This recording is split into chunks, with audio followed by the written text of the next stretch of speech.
نحمدہ ونصلی ونسلم علی رسولہ النبی الکریم۔ ناظرین السلام علیکم ورحمۃ اللہ وبرکاتہ۔ ناظرین، آج کی گفتگو میں مشکل کی آسانی کے لیے، غموں سے نجات کے لیے، تمام پریشانیوں اور مصائب سے چھٹکارے کے لیے خوبصورت مسنون دعا آپ کی خدمت میں پیش کرتے ہیں۔ ناظرین، جیسا کہ آپ کو معلوم ہے کہ ہمارے تمام وظائف یا تو قرآنی آیات سے ہوتے ہیں، یا پھر اسماء الحسنہ سے، یا پھر رسول اللہ صلی اللہ علیہ وسلم کی مبارک تعلیمات سے ہوتے ہیں، یعنی مسنون اعمال ہوتے ہیں۔ اس کے علاوہ ہم کہیں سے کوئی وظیفہ آپ کی خدمت میں پیش نہیں کرتے۔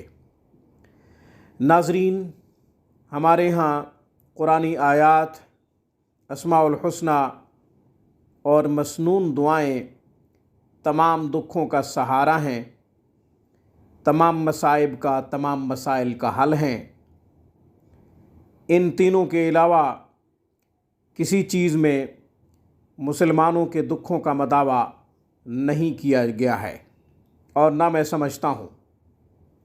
ناظرین، یہ مبارک دعا جو آپ کو بتا رہا ہوں، جب آپ کو کوئی مشکل درپیش ہو، یا پھر کوئی غم لاحق ہو، کسی پریشانی میں مبتلا ہوں، یا کسی مصیبت نے گھیر لیا ہو، یا آپ قید میں ہوں، مصیبت میں گرفتار ہوں، بلا وجہ آپ پہ مقدمہ کر دیا گیا ہو، یا پھر کسی لا علاج مرض میں مبتلا ہوں، ان تمام مسائل کے لیے یہ دعا بہت جامع ہے، یہ مسنون دعا ہے۔ آپ اگر اس دعا کو اپنا معمول بنا لیں گے، روزانہ کی بنیاد پہ پڑھا کریں گے، تو انشاءاللہ ان تمام مسائل سے نجات ملے گی، بیماریوں سے نجات ملے گی، مصائب سے نجات ملے گی، پریشانیوں سے چھٹکارا ملے گا، غم دور ہو جائیں گے، مشکلات آسانیوں میں بدل جائیں گی انشاءاللہ۔ تمام مخالف اسباب موافقت میں بدل جائیں گے۔ آپ جہاں بھی جائیں گے، جس کام کے لیے بھی جائیں گے، تمام راستے آپ کے لیے آسان ہوتے چلے جائیں گے اللہ کے فضل سے اور اس دعا کی برکت سے۔ ناظرین، یہ مبارک دعا نبی کریم صلی اللہ علیہ وسلم کی تعلیم فرمودہ دعا ہے، یعنی اس دعا کو آپ نے تعلیم فرمایا ہے امت کے لیے۔ صحابہ نے اس دعا کو پڑھا، خود بھی رسول اللہ صلی اللہ علیہ وسلم اس دعا کو پڑھا کرتے تھے۔ ہمیں اس دعا کو روزانہ کی بنیاد پہ پڑھنا چاہیے، اور ہر نماز کے بعد 3 دفعہ پڑھنا چاہیے، 3 دفعہ، 5 دفعہ، 7 دفعہ اس دعا کو پڑھ لینا چاہیے۔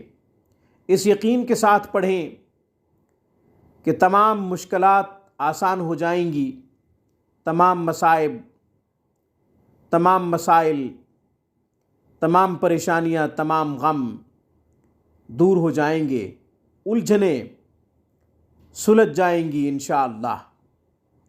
اس نیت سے پڑھیں، یقین یہ رکھیں کہ ہمارے تمام دکھوں کا مداوع صرف اللہ کی ذات کرے گی، ہمارے تمام مسائل کا حل صرف اللہ کے پاس ہے، کسی اور کے پاس نہیں ہے۔ اس لیے رسول اللہ صلی اللہ علیہ وسلم نے ہمیں وہی در دکھایا ہے، اس کے علاوہ کوئی اور در ہمیں نہیں دکھایا۔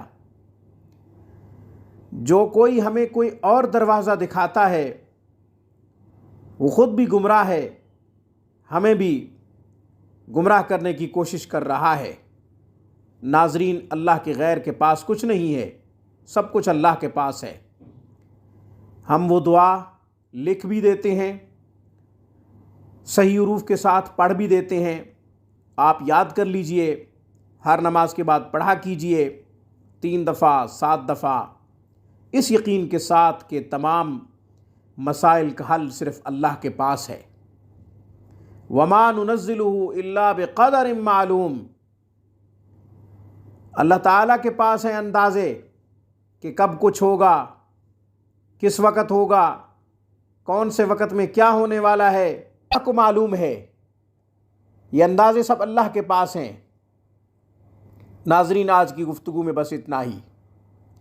اقول قولی ھذا واستغفر اللہ، وآخر دعوانا ان الحمد للہ رب العالمین۔